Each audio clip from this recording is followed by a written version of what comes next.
in accordance with Massachusetts law, we are conducting the meeting online. The public will have a chance to speak during the public comment sections. This meeting is being recorded. Before we start, welcome everybody. My name is Reyes Colteechea. Let's start while we wait for other members to arrive with the approval of the minutes. I would need a motion to approve. I have a motion to amend. Susie, I didn't see where I had asked about us meeting in person. Oh, Commissioner, no, I was referring to the agenda. Oh, the agenda. Yes, sure. We'll do first the agenda and then the minutes. So may I have a motion to approve the agenda? Motion to approve. Any second? Second. Okay, all in favor, please say aye. Aye. Okay, approve. And now we move to the approval of the minutes of last meeting. Commissioner Rousseau, please, you have the floor. Yes, I would just like to amend and put in that I asked when we were going to meet in person, and according to my notes, Susie, you said you were going to check with legal and get back to us. So I just wanted to have that in the minutes. I apologize for the oversight. I'll add that to the meeting minutes. Okay, and actually we would have that. We will be discussing that today too. Any other amends? Motion to approve with the amend?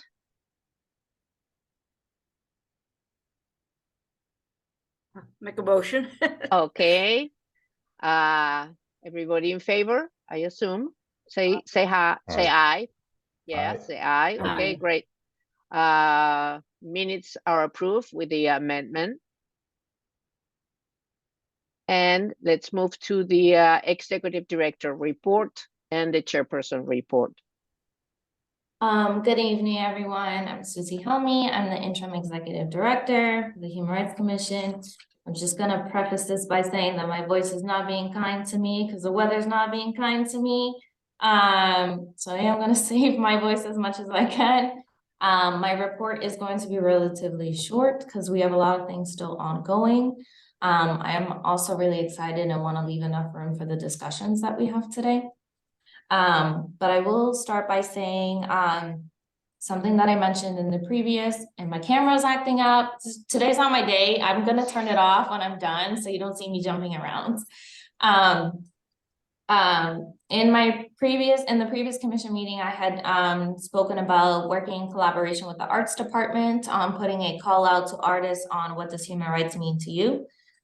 This will be kicking off in the next couple weeks, so I'm really excited for that, and I'm going to share the flyer with you all. We have decided to not make it a digital campaign, but an in-person art collection campaign, not campaign, like paintings. It's not going to be digital. It's going to be showcased actual art, physical art, but it will be kicking off in the next few weeks, and I'm going to share the flyer and everything else that I can with you all. Again, it's going to be around, we want to keep it as generic as we can to just allow for artistry and just the interpretation of what human rights mean to every individual. Our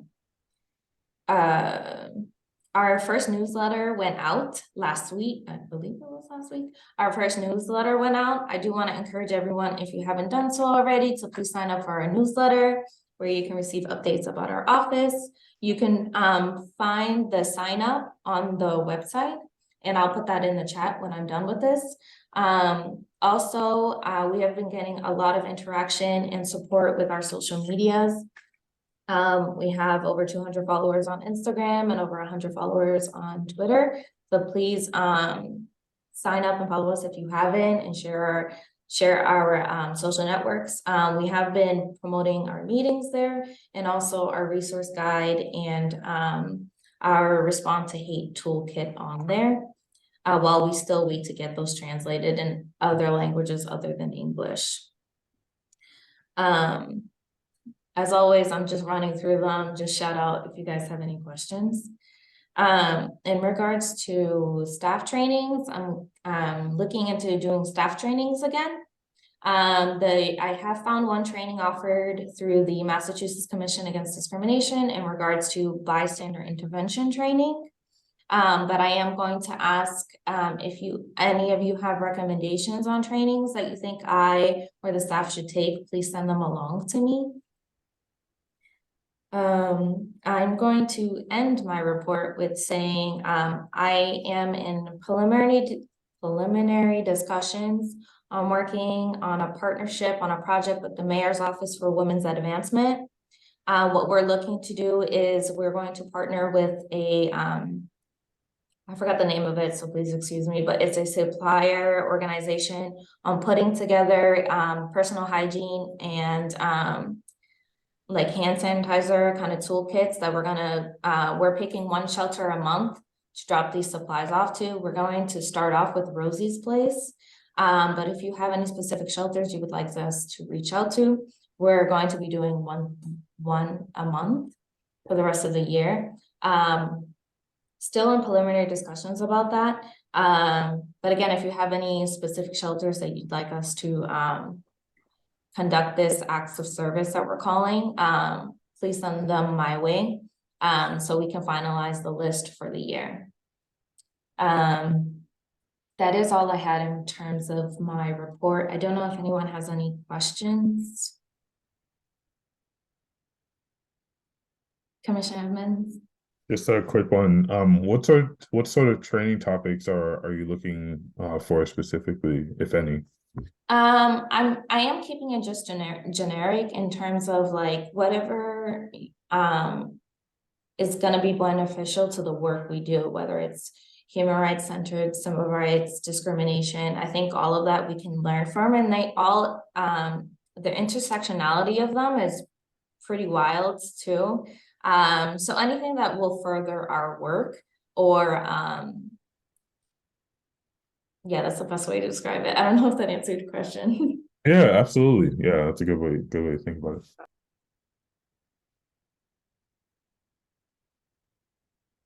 If there's no other questions, I'm going to pass it over to you, Chairwoman. Okay, so very briefly, I will try to make an introduction to the next part of our meeting. If you've been reading the Boston Globe, you know that in the past week, there have been several articles by different journalists commenting on the rising hate in Boston in the past few years and in the past few months. This is not new. The Boston Globe has informed people about hate in Boston.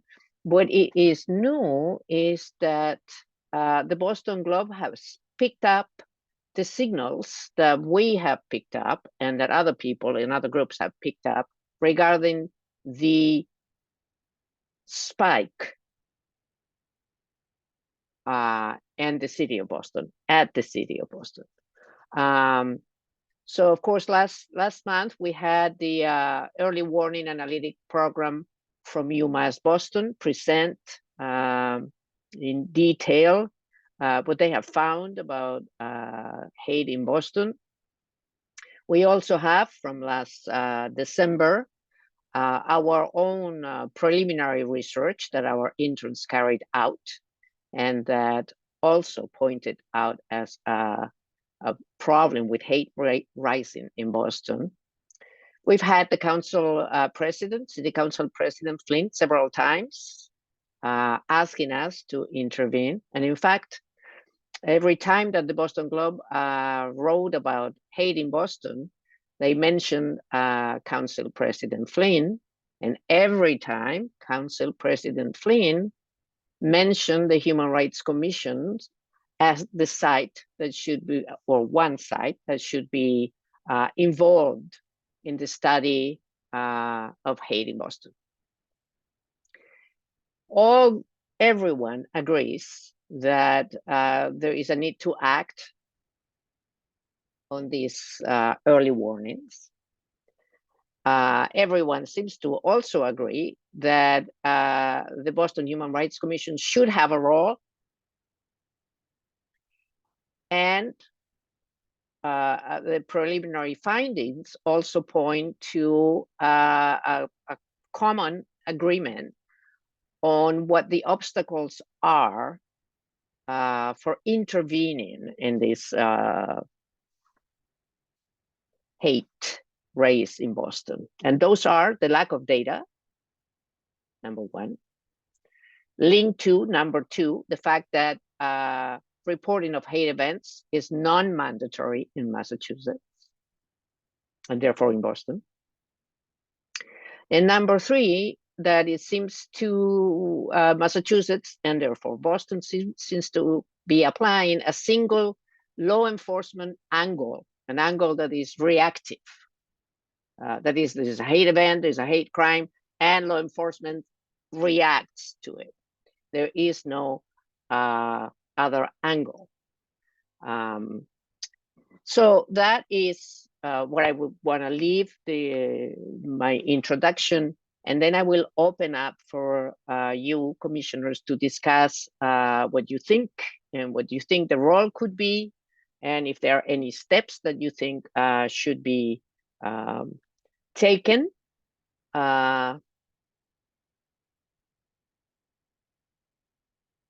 The floor is open.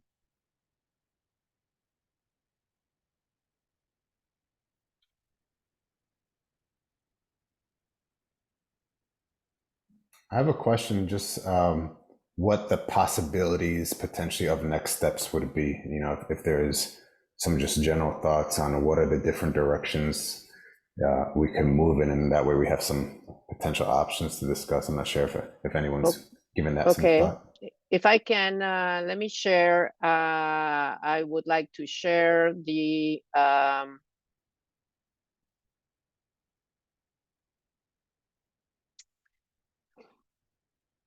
I sharing? I'm not sure.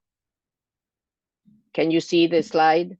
Yes. The recommendations? Okay, so these are the recommendations that we got from the team from UMass Boston. The recommendations are number 3 and number 4, to establish a partnership so that different agencies, we're talking non-law enforcement, share tools and data, and the data could come from CWAP, and to work towards the need for mandatory reporting of hate crimes in Massachusetts. So those are very concrete recommendations that were put in front of us. Go ahead, Commissioner Rousseau. So I think one of the strong recommendations and the things that we've talked about is really developing partnership with community organizations. And I think that that would be very helpful for us. And I think that some of that work commissioners could do. I know Brian Core, who is in Cambridge. If we could start really getting those connections, not only with Boston-based community organizations, but area from cities and towns around us that have a human rights commission. And I think that would make us stronger, and we could engage with them, see what they've done. And I think that, you know, with anything, there's this power in numbers. And if something happens, if we have an umbrella, you know, we have all these organizations together that could put out statements, it would be more powerful.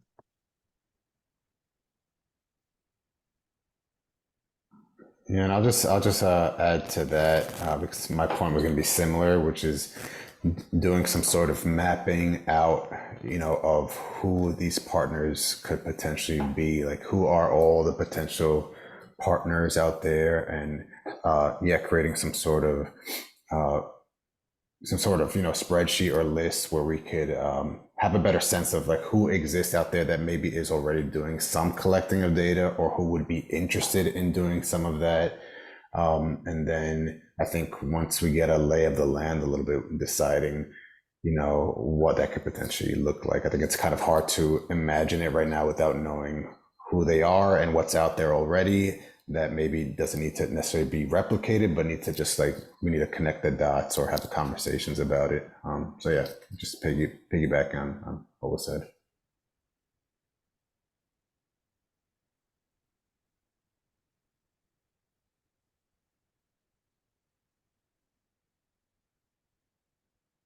Commissioner Valentin? So, I was absent for the previous our previous meeting, so please forgive my ignorance here. But when I hear the collection of data and getting research, one of the questions that I have is, to what end? Like, what would be the impact?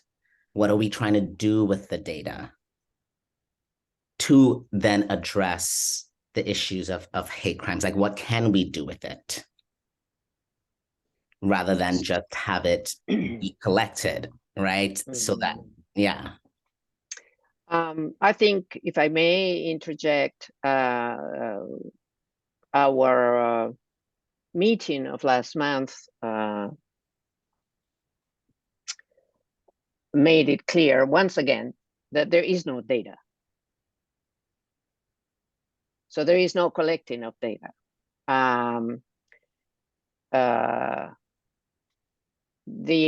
In terms of data, what could be done, as the group suggested last month, is to work with the legislature, because there is a bill to make reporting of hate crimes and event mandatory in Massachusetts. So that could lead to better data, but that would be law enforcement data, okay? But there will be some data. Right now, we don't have it.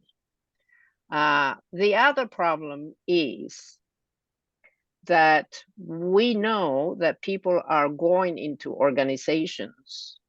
They're coming to the human rights commissions, and they're coming to other human rights commissions across Massachusetts, denouncing hate events.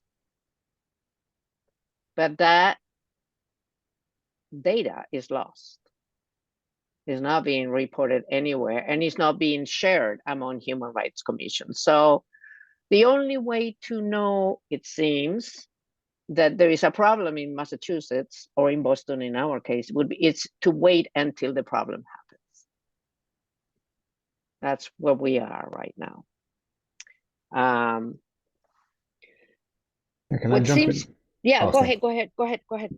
No, I just wanted to also, because I think it was a really good question. I think, I think, because I think it could look potentially real different to say we want to collect this data with the ultimate goal of putting more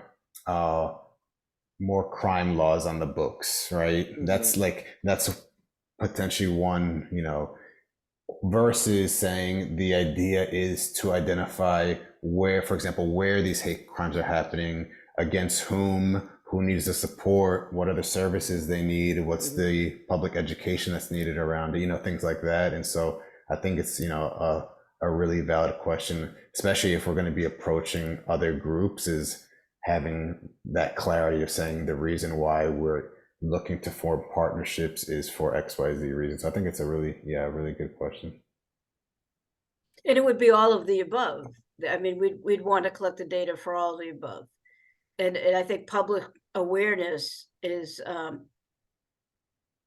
also, one of the strong reasons why you collect data, to let the public be aware of this, so that they also know that. And then, we had talked before about having, outreach meetings. And if we have the facts before us, when we're doing these outreach meetings with various groups in neighborhoods, we can show people, yes, there is a problem. I also imagine that this could be also used to sort of like enhance and strengthen the hate crimes campaign that I believe that we'll be working on, right? Right. Thank you. Let's jump in and echo what a lot of what has already been said, just in terms of those two recommendations. I think partnerships, it's an opportunity to combine our resources, to coordinate better, to move toward addressing the challenge in a more coordinated way. It seems like we definitely have, or I certainly have a lot to learn in general. And it feels like the best way to go about doing that is to rely on the people who are already doing the work, right? Not try to reinvent the wheel. On the mandated reporting, I wonder what the implications are for our relationship with police, because it seems like that's probably the best way the data is going to be collected, and to what extent, yeah, does that kind of reinforce our interest in trying to work with some of those organizations like OPAD even more, I guess, is a question I just have.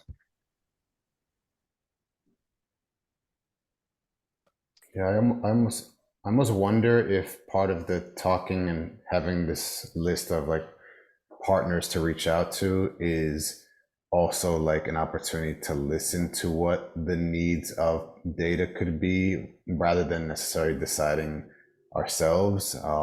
Because it could very well be that those impacted communities say, what we really need is this, we might be sitting here saying, what we need to do is strengthen, the laws on the books, and maybe they turn around and say, we have enough, and they aren't doing anything to prevent this from happening, or isn't doing enough, So I think having some sort of listening sessions could potentially be part of, the conversation as well.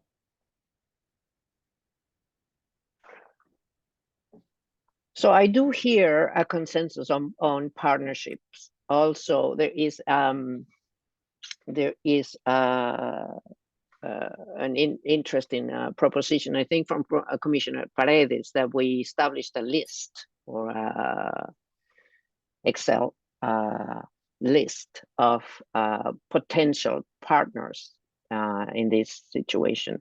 But then I also hear from Commissioner Rousseau on establishing partnership initially, or in one area, with human rights commissions, with other human rights commissions, local in the area. I think we can, depending on what you think, we can take both ideas. We can start with human rights commissions and build between us, among us, a list of potential partners, and maybe then call a meeting or 2 meetings with these partners and see who is interested in what. Keep talking. That's just what I'm hearing. May I ask just a clarifying question, just because I'm taking notes too? With the partnerships, what are the intents of the partnership? Is this just a data sharing partnership? Or if we're reaching out to local organizations, what are we partnering on? Is it training sessions? Is it outreach? Yeah, just trying to figure out the intent of the partnerships. And does that happen before or after the listening sessions that were talked about? I would say that the intention would be to intervene in the spike of hate in Boston, to have a presence and to occupy a space that nobody occupies right now. So partnership would be to call people to the table, not to gather data, not to share data, but to start talking about what is needed. I think Commissioner Paredes and Commissioner Valentine both made it clear that when talking about data, there are several issues that need to be taken care of even before.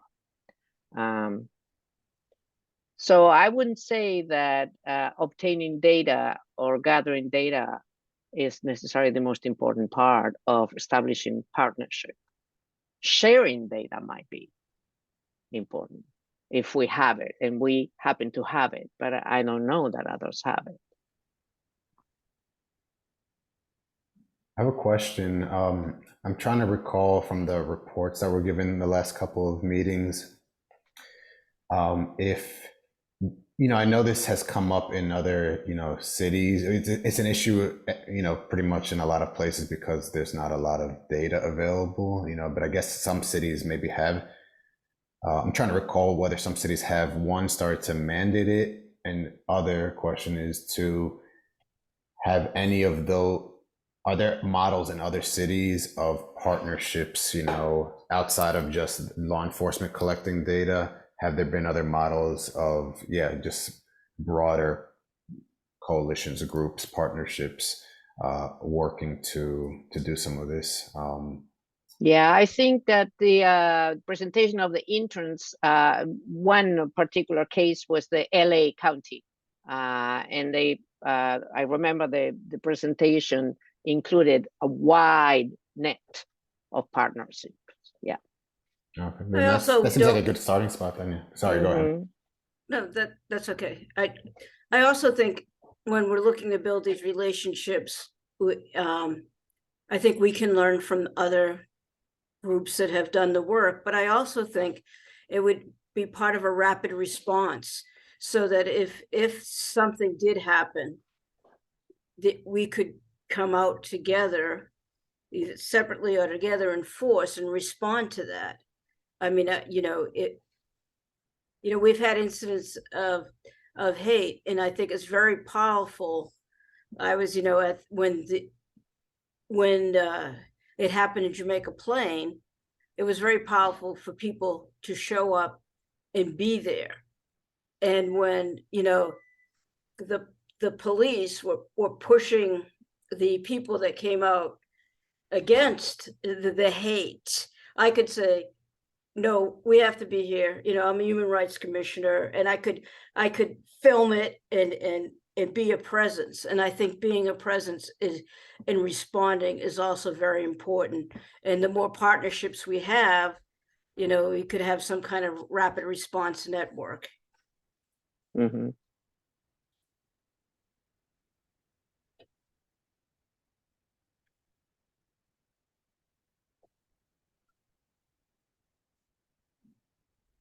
I'm going to say one last thing and take a pause because I know I've been making a couple of questions, comments, but one other thing that I think would be helpful to understand or know better is what are some of the best practices, if there's research out there on what's helped the most in reducing hate crimes.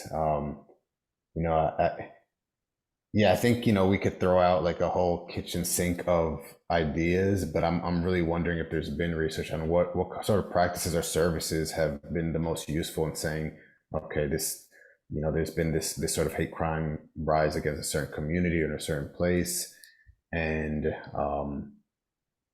what's led to the decrease of it. And I think it goes back to the point of like, what are we trying to ultimately do with all of the information we have? Okay, I see that, Commissioner Paredes, but when you say that we should be looking for these best practices, which I completely understand. Do you mean the commission? Do you mean the interns doing a research plan?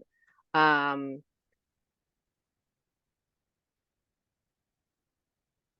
you know what I'm saying? I mean, it's like, or are you saying that this should be something that the partners should be doing?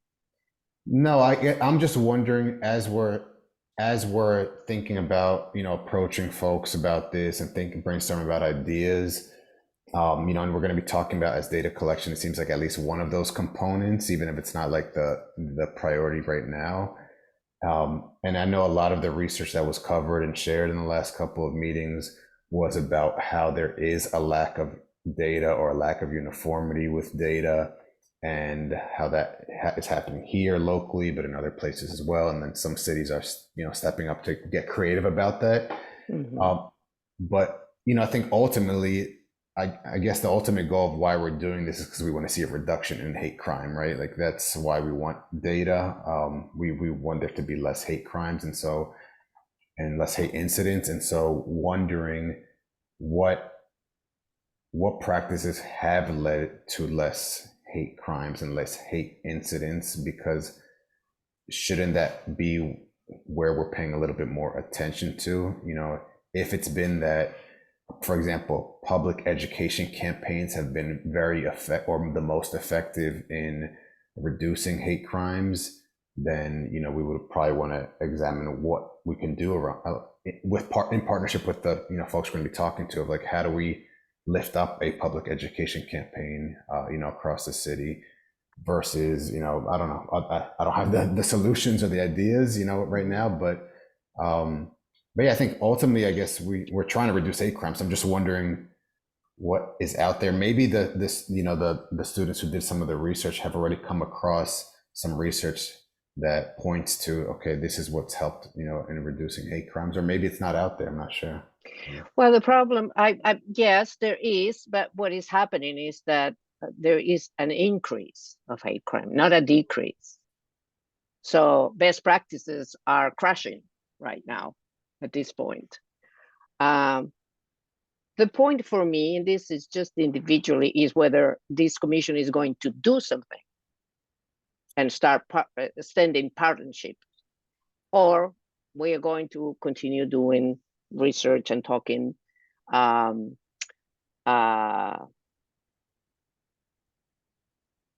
I think at this point, given what I've told you about the Boston Globe and counselor, president of the council, Flynn, and the UMass Boston research, it is clear that if this commission wanted to play a role in and intervene in the increase of largely ignore increase of hate in Boston, we could, or we can choose not to intervene. That is completely up to the commission and the commissioners. Yes. I guess that's where my frustration, I'm trying to be patient, but my frustration is that we've been talking since the reincarnation of this commission. We've talked about these issues. We've had many presentations, and we haven't yet done anything publicly. And I feel like we should be doing something, and at least by reaching out to other organizations, starting to talk to other people, responding more rapidly when something happens. At least when Councilor Flynn isn't saying something in the papers, he can point to something that we've actually done, as opposed to, you know, meetings. That's just my little frustration.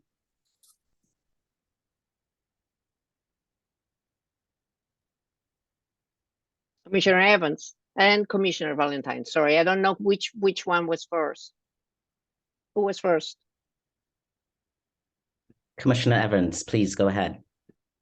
Thank you. I appreciate it. Yeah, I definitely see the value of, like what Commissioner Perez was saying about looking into best practices. What I hear is, how do we best invest our time, or how do we create some sort of strategy even behind the kinds of partnerships that we want to establish if we don't have a good sense of what works and what doesn't work. And I definitely hear the argument that what's happening right now isn't working, and so in some way you kind of have to experiment, or kind of reinvent whatever the right approach is. I guess I'm like trying to figure out, is there a way to find a happy medium? Maybe we do spend some time looking into what works and what doesn't work, but then, you know, we don't waste too much time to reach out to partners that maybe are already having an impact, or we could learn from. I don't know, maybe there's a way to do a little bit of both, but I'm a big fan of strategic planning. I think it's important to kind of have a consensus and kind of like everyone's bought into the direction that we're moving in. So just want to chime in with that.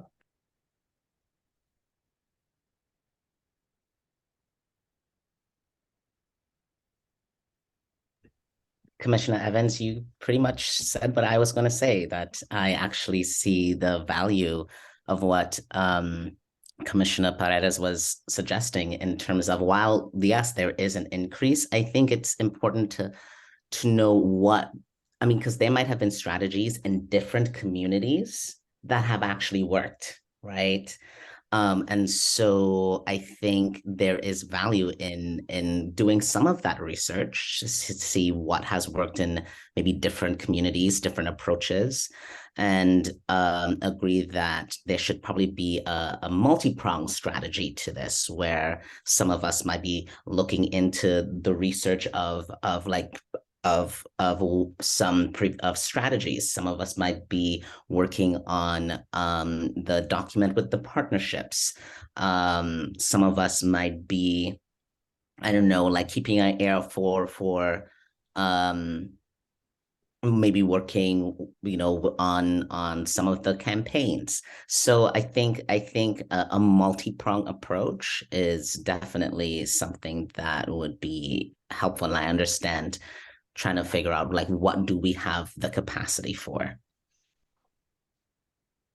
Yes, I agree on the multi-prong approach. I think we are doing a lot of that, but not us. The commission, the office is doing a lot of that. We are not, as commissioners, doing it. I see the value of partnerships because those partnerships would serve to share information. So we might learn best practices by learning from the Cambridge Human Rights Commission, or the Lean Human Rights Commissions, or the Everett Human Rights Commission. So I see also an economy of scale there. We, the 6 of us, don't have to do all this, and our interns cannot do it. We can learn from other partners, especially if those partners are also in the human rights circle. I don't know about other partnerships. I don't know other organizations. I don't know if we can partner with every single grassroots organization in Boston. I think that would be very complicated. But I also think that I know that in matters of hate, talk is cheap. So I think we need to decide if we continue, if we want to continue in the research path, which of course, as an academic, I have no objection to the recent research, or we want to also move in the direction of action.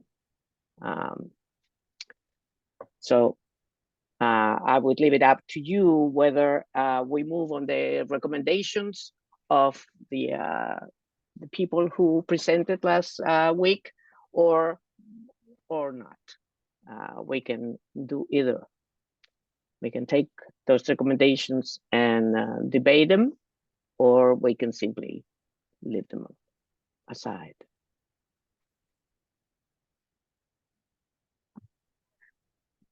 Well, it did sound like we were on the same page about partnerships. I feel like that's something I've heard across the board as next steps. I don't think we necessarily have to decide on we're taking up all the recommendations, at a time, but I think partnerships, potentially having some of those community conversations, I think something could potentially come out of that, which can be maybe, we develop some sort of strategy around data collection, or maybe we develop some sort of recommendations of like what's needed from the city to support what some communities are already trying to do, and they need more resources behind it, or or an infrastructure behind it, or there's groups doing more like transformative justice type circles and practices, and maybe there's things to learn there. So I think we can take like a more concrete step in saying we want to support this, and without saying, laying out the full roadmap, at this time, while looking into, best practices, if they exist, or as part of these conversations as well.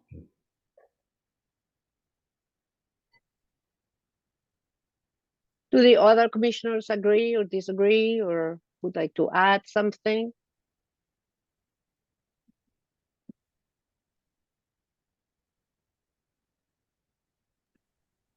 I'm on board. I don't want to, not trying to put Commissioner Russo on the spot here, but you mentioned frustration, and so I would also just like to hear from you, sort of like what you, in terms of this, see like where should we go next, concretely? You're not putting me on the spot. I really think that I don't think it's not partnership or data or either or. I think everything has to be done. And I really believe if we're going to move this commission forward, if we're going to really be a presence in the city, then developing partnerships from other longer established human rights commissions that surround us, as well as having listening tours, reaching out to community organizations. I think all those things have to happen. As far as the strategic plan on how they happen, I think the first step should be to, of course, continue educating ourselves. And if there is something concrete we want, more data on, I understand that completely. When the Human Rights Commission was first reintroduced, we did have some research done on Human Rights Commission across the country and what they were doing. And I feel like now it's time to get more local and see what other human rights commissions are doing in our area and develop those relationships. I think how you change things, how you stop hate is by relationships.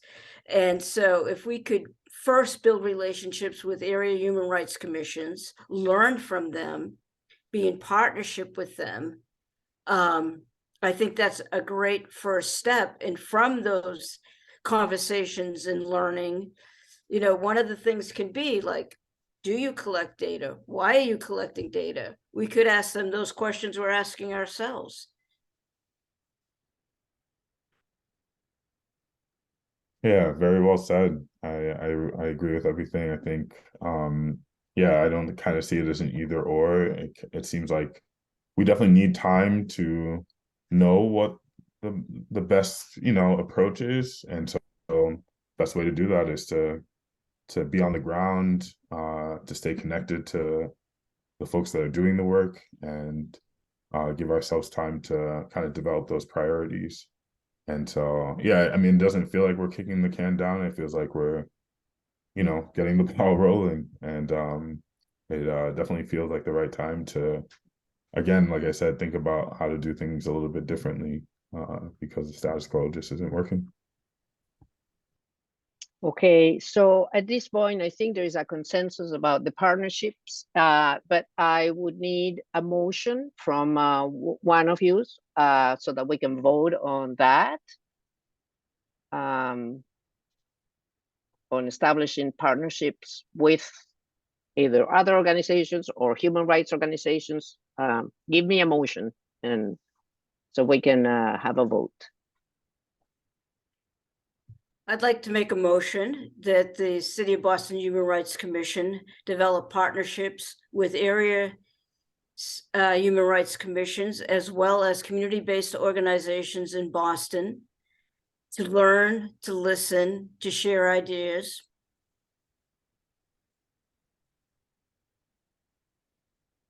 And Second, sorry, go ahead. I'm just trying to think if I should add something about data and the share ideas in data and resources. Okay, very well. So a motion has been made. Is there a second? Second. Okay, the motion has been seconded. And is there any discussion of the motion? Further discussion now about this particular motion? Hearing none, let's vote. All in favor of the motion stated by Commissioner Rousseau, please raise your hand. No abstentions, no negative votes. The motion carries unanimously. Thank you very much. That was a very good discussion. And we have now our second point of the day. Commissioner Paredes was very kind and postponed his presentation on the U visa sponsorship last month. We have his presentation today, followed by a discussion of the format for the meetings for the next few minutes. Commissioner Paredes, you have the floor. Okay, great. Thank you so much. And I know we have a couple minutes here, so I'm going to try to go through it, but I don't want to go too fast. I want to make sure everyone understands it, but feel free to interrupt me, ask questions. No, Commissioner, we are going until 6:30 today.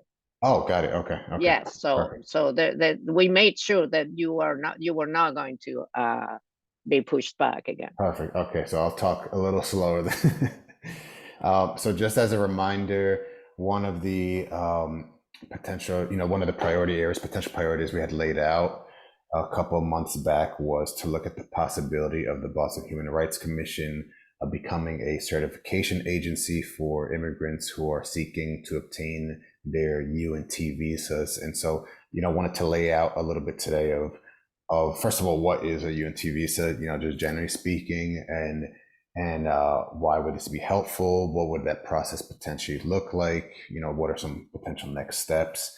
And so I'm gonna go through some of the information that I think may have been, I had researched and put together a little bit, but I want to lay it out for you all and for the public as well. And so I'm gonna go through each section that I just brought up, and then just pause if there's specific questions about that and continue. But first of all, just a little background on UNT visas and what they are. The U visa specifically is available to victims of certain qualifying crimes who have suffered some type of mental or physical abuse related to those crimes, and that are willing to come forward and assist either a federal, a state, or local government agency or officials in either the investigation, the detection, or prosecution of those crimes. So if they come forward with helping that investigation or prosecution, then they may qualify for this U visa.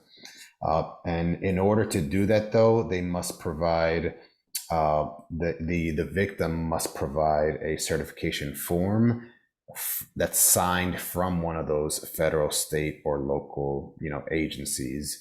And that form would certify that the person has been a victim under one of these qualifying crimes, that the victim possesses information about that crime, and then that they are or going to be likely helpful in detecting, investigating, or prosecuting, that they're going to come forward and support those efforts in some sort of way. So that's the U visa. The T visa is for victims of human trafficking, including both sex and labor trafficking, who report those type of trafficking crimes and comply with requests for assistance as well. So similar to the U visa. And on the T visa, it's not necessarily required to have a certification document, but often that's helpful as well. And so that's just the basic idea of what UNT visa are and why a certification from a local, state, or federal agency would be helpful in obtaining that visa. They would take that certification with their application and send it to immigration officials to process their application. Any questions on that? Okay. The next piece is just give you a little background on a law that passed here at the state level in Massachusetts a couple of years ago. There was a law passed back in 2021 about the whole certification process specifically. And basically what it says, it requires any local or state certifying agency in Massachusetts to issue a policy about UNT visa certifications. And it also lays out several other things as well, such as how much time they have to respond to those requests that immigrants put forward, that they have a policy in place to do that, that they also have a policy that if they can't respond in a certain amount of time, that they state reasons as to why that's the case. And so this was rolled out. Well, I mean, it was passed a couple of years ago, but not every single agency has put out a policy yet. They're still rolling them out, but the idea is that they're supposed to have them by now. Those who are already certifying agencies, the Boston Human Rights Commission is not a certifying agency as of right now, and so we haven't been required to have any of that. But were we to become one, then at that point there would need to be a policy, a process created to how we're going to process requests for the certifications. And important for the Boston Human Rights Commission is that under this law, who's considered a certifying entity or certifying agency, most of what we hear usually is state and local law enforcement agencies are certifying agencies. Prosecutors' offices are also certifying agencies. But then there's also other government offices that don't necessarily prosecute crimes, but that play a role in investigating them. And so this includes, for example, the Department of Children and Families, the Massachusetts Commission Against Discrimination is another one. And so there's a potential role for commissions like this one, just like MCAT, for example, to step in and be a certifying agency, even though our role isn't to prosecute crimes, but we can help with the investigation piece of harm that's created that falls under one of these qualifying crimes. And I'll talk a little bit more about that. And so there's a long list of qualifying crimes for obtaining a U visa.